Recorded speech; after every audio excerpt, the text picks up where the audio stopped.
¿sí? Solamente tienen que recordar cómo se construye el balance de masa de un reactor de electrofluidizado. ¿Cómo se hace eso? Recuerden, siempre lo mismo: entrada menos salida más generación igual a la acumulación. Nosotros siempre en estado estacionario, que no le queremos poner más complejidad de lo que tiene. Si es un TAC, ¿cierto? Tiene que haber una entrada de algo, tiene que haber una salida de ese algo, y tiene que haber un término de generación, que tiene que ser la velocidad de ese algo por masa. Por velocidad. ¿Sí? Entonces, esto no es fácil. ¿Cómo calcular la masa? Es fácil.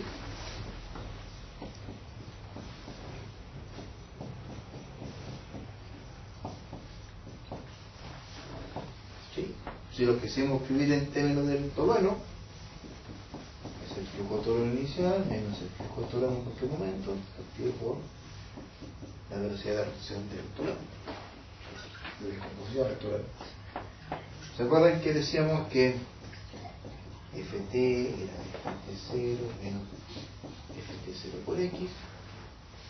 Entonces, Ft0 menos Ft es Ft0 por X. ¿Cierto? Ese para allá, ese para acá, cuando usted quiera, ese para allá.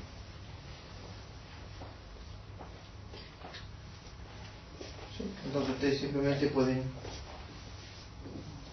reemplazar, en vez de escribir eso lo pueden hacer así y les queda función de la conversión. ¿Sí? Entonces la masa de catalizador que ustedes requieren para un TAC puede depender del flujo total, ¿cierto?, del reactivo límite, por la conversión de ese reactivo límite, y dividido por la cinética. ¿Sí? Y obviamente la cinética tiene que estar con todos los reemplazos, entonces la conversión, ¿cierto? Ustedes reemplazan y se acabó. ¿Sí? Entonces, por eso el TAC es re sencillo. El problema es que ¿qué significan las masas? Entonces, miremos los resultados. Bueno, aquí el cálculo que hizo el gallo viene en el libro, está bien, no está mal, pero bueno, no importa. No es tan grande la diferencia, pero aquí da una diferencia gigante. Pero el tipo dice, cuando él construye su cristón, lo resuelve, le da algo así como 10.000 kilos de catalizador en un reactor de lecho fijo. Y cuando lo calcula para el reactor de lecho fluidizado, necesita como 31.000 kilos. ¿Sí? Como 3 veces, verdad que no es tanto, hay un error ahí, pero no importa. Pero sin duda que cuando ustedes trabajan con el patrón de flujo perfectamente mezclado, ¿cierto? Básicamente necesitan más masa de catalizador. ¿Sí? Eso es bien clásico, ¿sí? Es bien clásico cuando uno, y eso sucede con la idealización del patrón de flujo, ¿sí? Eso es bien común. Recuerden que cuando uno idealiza un reactor como un perfectamente mezclado, uno está idealizando que que cualquier propiedad que uno mide al interior del reactor es la misma en cualquier punto. ¿Sí? Cualquier propiedad, incluyendo la R.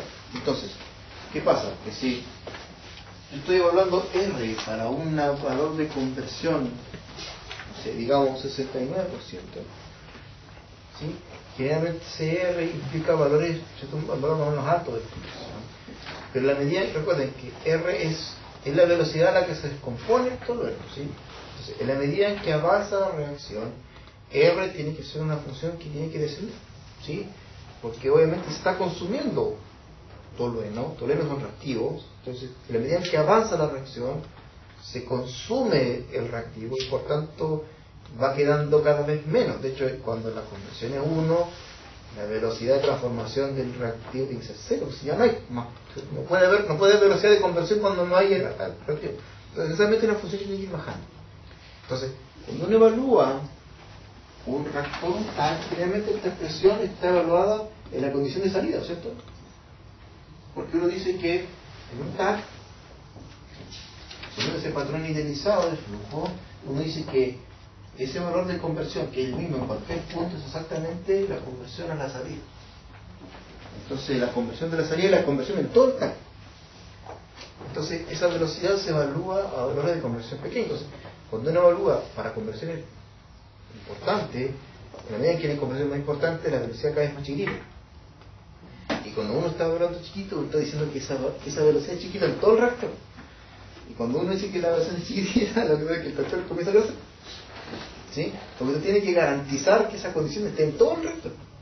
O sea, que ese nivel de conversión esté en todo el reactor.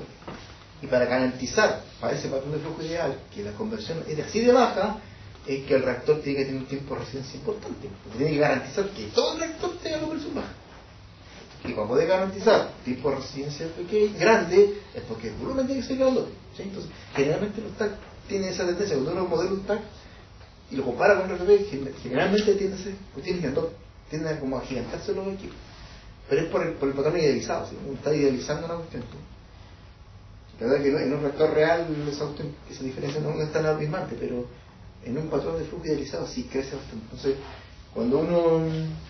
habitualmente cuando uno compara las masas que requerirían en un proceso tipo perfectamente ilustrado, es habitual que uno vea ese tipo de fenómenos. ¿Sí?